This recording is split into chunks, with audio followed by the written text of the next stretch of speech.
Welcome back to the channel, and in this video I'm putting the RedTiger F77 through its paces. The F77 is a 2-channel front and rear recording dashcam that boasts ultra-wide angle 4K HDR video not just at the front but from both ends, so you're covered with some of the highest resolutions currently available. And I've never seen a dashcam offer this level of quality before. There's also a huge 4-inch touchscreen on the back, built-in memory, GPS, high-speed Wi-Fi, a parking mode, app support and more. So let's find out whether the F77 is all it's cracked up to be. Just so you know, RedTiger sent me the F77 dashcam so I could make this video, though all the thoughts and opinions are my own. If you'd like to get one for yourself, I put affiliate links to all the major retailers below. Let's get stuck into the video.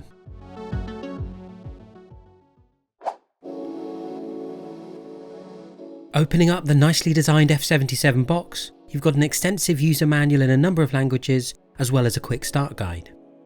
Then you've got 4 electrostatic stickers, which use static electricity to stick to the windscreen instead of adhesive, leaving less residue and making it easier to switch cameras between vehicles. With that out of the way, we can explore the main dashcam, which has a matte black finish, feels solid and well built, and I really like the design. Peeling off the protective sticker, you've got the 170-degree ultra-wide angle lens underneath, and turning the device over, under the film you've got a really nice big 4-inch screen. As for ports, buttons and controls, starting at the top you have both rear and power USB-C ports, as well as vents to the left of them. On the first side you have a reset button, the power button, and in between them a memory card slot. The dashcam doesn't come with a memory card, but does have 128GB of built-in memory, which is a rarity for dashcams, and that will typically record around 5 hours of dual 4K footage before starting to overwrite the oldest clips. On the base you have more vents, as well as a menu, left and right and OK button for navigating around the screen manually, whilst the final side of the dashcam is blank. Back to the front of the dashcam, above the lens is the built-in GPS module, and next to that the sticky pad mount. You can tilt up and down well over 90 degrees, which is ideal for getting the perfect filming angle from your windscreen. So that's the main dashcam, and the rear dashcam is almost like a miniature stripped down version. Naturally there's no screen or controls here, but there is a USB-C port for connecting to the front camera, as well as another 170-degree wide angle lens and a smaller tilting sticky pad mount. There are 2 smaller boxes of accessories included, and the first one contains a USB-C to USB-A cable for connecting the dashcam to a computer and downloading footage, as well as a 12V to USB-C cable for powering the dashcam in your vehicle. The adapter has a handy USB-A port built in too, so you could power or charge another device such as a phone at the same time. The second larger box houses the 6.5 meter long USB-C to USB-C cable to connect the front and rear view cameras. It's a really chunky cable which feels strong and robust, so it'll be less likely to get damaged and fail. Also in this box is a spare sticky pad for both the front and rear camera, a spare mount adapter for the front camera, which would be handy if you intend to switch the cam between vehicles, 5 sticky back cable tidy clips, and a trim removal tool to assist with hiding cables in your car trim. You also get a free hardwire kit worth £25 when you buy through the RedTiger website, which will provide constant power to the F77 for the 24-hour parking mode, though I'll go through all that in much more detail later. My first impression is that the F77 is nicely designed and feels really solid, so let's get installing it in a vehicle.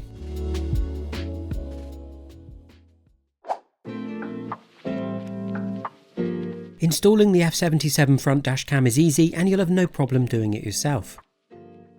To begin, make sure the glass is clean and free from any dust or grease. Rubbing it down with an alcohol wipe or a cloth is a good way to ensure this. When you've found where you want to stick the camera, decide whether you want to stick the dashcam directly to the windscreen or to apply one of the static stickers first and then stick the camera to that. With the sticker applied, if you're using it, peel back the 3M film on the dashcam mount, line it up on the glass and push firmly in place. Because the mount tilts, you can adjust how high or low it's pointing at the road. That's the F77 front camera attached. Now it's time to power it. Grab the USB-C power cable and plug the L-shaped end into the dashcam with the wire pointing upward. As you don't want the camera in the way, potentially blocking visibility or getting caught on things, the best method of wiring the dashcam is hiding the cable in the vehicle's trim. After feeding the cable down the pillar towards the floor, you can run the cable along the footwell towards the 12V port, which in my van is near the floor between the 2 seats. Once there, grab the 12V adapter, insert it in your vehicle and you're good to go. When you start the vehicle, the dashcam will begin recording. You can align the camera by turning it on and checking that the image on the screen covers the road to vehicle ratio that works best for you. One note of safety with dashcam installation though, do ensure that the dashcam doesn't obstruct your line of sight or the wires block any airbags. The mount should be positioned outside of your direct line of sight.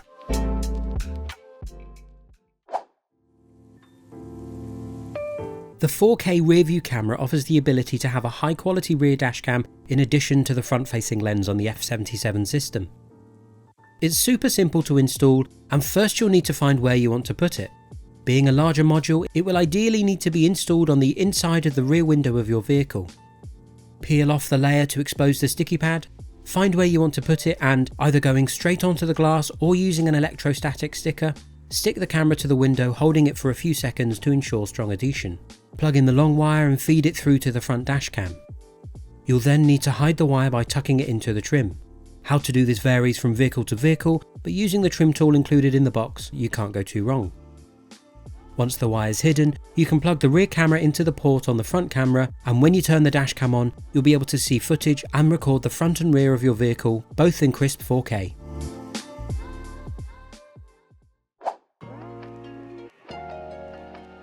With the F77 installed, let's turn it on and explore the features.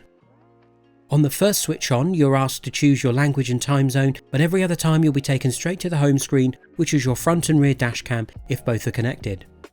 It's worth mentioning here that both the cameras use the same Sony IMX678 sensor, so you'll get very similar quality between them, though I think the front camera is slightly better. Starting in the top left corner, you have a number of symbols which show what your settings are doing. I'll run through the settings in more detail shortly, but for now these symbols indicate whether the fatigue reminder is on, the G-sensor sensitivity, the front camera resolution, the loop recording clip length, the date and time, voice control, GPS status, Wi-Fi status, camera sounds and microphone status. Moving to the bottom right corner, you have buttons which are pressable. The camera symbol takes a photo, the microphone button turns the microphone on or off so you're not recording conversations in the vehicle, the lock button locks or unlocks a clip, and the symbol with 4 squares takes you to the menu. Finally, on the home screen in the bottom left corner you have the recording status and the car symbol showing which cameras are connected. You can also double tap the screen for another way to lock a clip so it can't be overwritten, and a padlock symbol will appear when you do this. Heading into the menu, there are 3 buttons. The first is videotape, and this takes you back to the home screen and what you're recording. The second is playback, and this takes you to all of your recorded footage and photos. Here the footage is split up into F-cam or front camera video, locked videos and photos, as well as rear camera video, locked clips and photos. Head into these folders and you'll be able to immediately review your clips, with the option of viewing full screen as well as copying clips to an SD card, deleting them, protecting them, and selecting multiple clips. The third button under the menu is settings, and in here there's lots to explore. Up first is resolution, and you have the option of 4K at 30 frames per second, 2.5K at 60 frames per second, and 2.5K at 30 frames per second. Next is sound record, where you can turn the microphone on or off. Next is loop recording, which is where you can choose what length your recorded video clip should be, with the options of 1 minute, 3 minutes, or 5 minutes. Then there's G-sensor, where you can turn it off or adjust the sensitivity between low, medium and high. Next is fatigue reminder, which is a way to set up an alert every 1, 2 or 3 hours to remind you to take a break. On the second row you have Wi-Fi, where you can switch between 2.4 or 5 GHz or turn it off. On the RedTiger website it says the F77 actually has 5.8 GHz high-speed Wi-Fi. Next up is click tone, which is how you can turn on or off the beeping sound when you touch the screen. Screensaver allows you to darken the screen after 10 seconds, 30 seconds or 2 minutes, or leaving it off will ensure that the screen is always on. Voice control turns voice commands on or off, and there's a button here to show what the voice commands are. Mirror flip allows you to mirror the rear camera image in case that's needed for your rear camera setup. Rear cam flip will flip the image upside down in case you have the rear camera installed in an unusual way. Next up is parking mode. This only works if you have a constant power source such as the hardwire cable attached to the dashcam, but here you'll be able to choose the level of surveillance you want when you're not in the vehicle. GPS shows the status and level of signal of your GPS. Date stamp allows you to add or remove a date stamp from your footage, and speed stamp does the same for recording your speed on your footage. GPS stamp allows you to turn on or off your coordinates on your footage. Speed units enables you to change between kilometers per hour and miles per hour depending on which you prefer. Language enables you to change the language of the dashcam. Clock settings allows you to change the date and time time style enables you to switch between the 24 and 12-hour clock. On the next row, time zone allows you to select the time zone you're in, and DST allows you to compensate for daylight savings time. Flicker allows you to switch between 50Hz and 60Hz, so there'll be less flickering in streetlights. 50 is standard for the UK and 60 is standard for the USA. Format reminder is an automated alert to tell you to format your memory card every 15 or 25 days. Format is how you would erase either the external memory card that you've inserted in the dashcam or the built-in 128GB memory. Card speed will show how fast an external memory card is writing footage. Reset setup will reset the system to factory settings. You then have details of how to download the app to view your footage on your phone. Product information provides a link to the RedTiger website and your dashcam serial number. And finally, Help Center gives a QR code and an email address for RedTiger's customer service.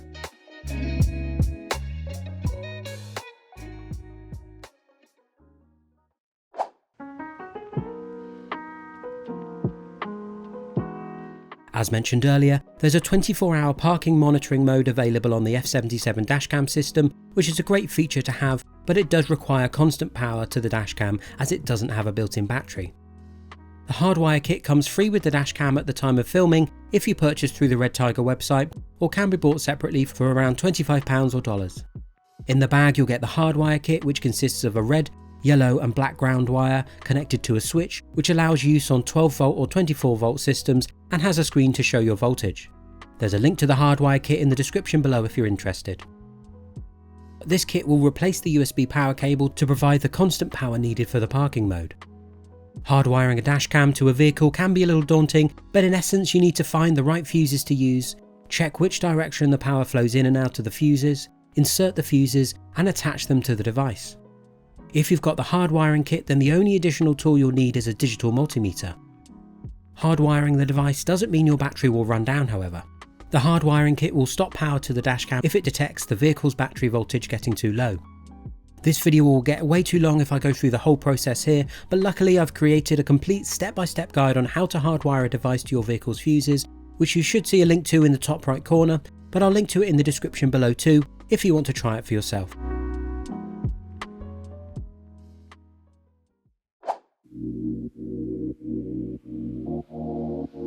There's also a RedTiger app so that you can view footage back and adjust settings without touching the dashcam. It's available for free from the Google Play Store or the App Store and is easy to set up. First, download the app and open it up. There will be a couple of standard permissions to allow, and it may prompt you to create an account, which you don't have to do. With the dashcam powered on, tap Add Camera and it will search for any nearby dashcams and give further instructions on installation and how to connect. Tap Connect Wi-Fi and you'll be taken to your phone's internet connection screen. Tap the RedTiger dashcam Wi-Fi and enter the password 123456778. Return to the app and you'll be connected. You'll immediately see what your camera sees in the top image, and in the top right of this window you have the option to turn the image horizontal. You can also switch between front and rear cameras here if you have both connected. Below there's a microphone button to turn on or off sound recording for your clips. In the middle of the page are two buttons. The top one is to stop or start recording, and the bottom one is to take a photo.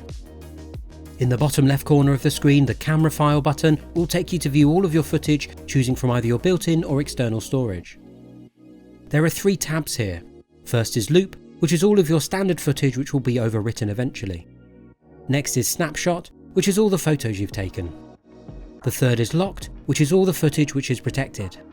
Back on the home screen, in the bottom right corner you've got camera settings, which consists of a menu to adjust the dashcam without touching the screen.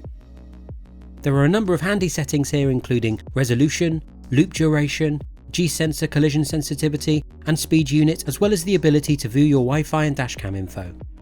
I found the Wi-Fi to be fast to connect and the app was responsive too, but bear in mind that the dashcam creates a local Wi-Fi connection, so you'll need to be nearby the F77 front camera to connect it to the RedTiger app.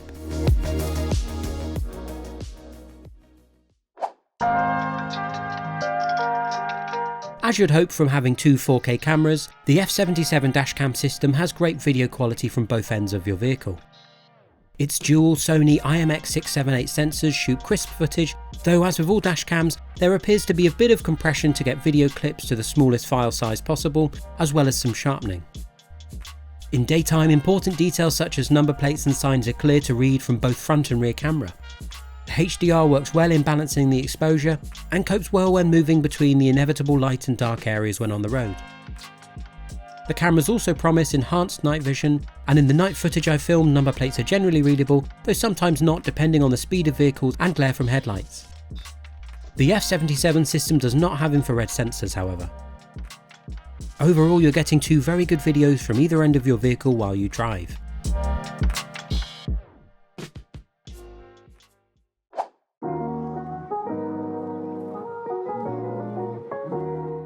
The F77 isn't on the cheaper end of dashcams, but it won't break the bank. Prices vary across retailers, but you can expect to pay around the £200 to £250 or $300 to $350 mark, which is pretty reasonable considering the quality you're getting. If you'd like to get one for yourself, I've put affiliate links to all the major retailers below which help support this channel. And don't forget, if you buy from the RedTiger website, you'll get that free hardwire kit thrown in too.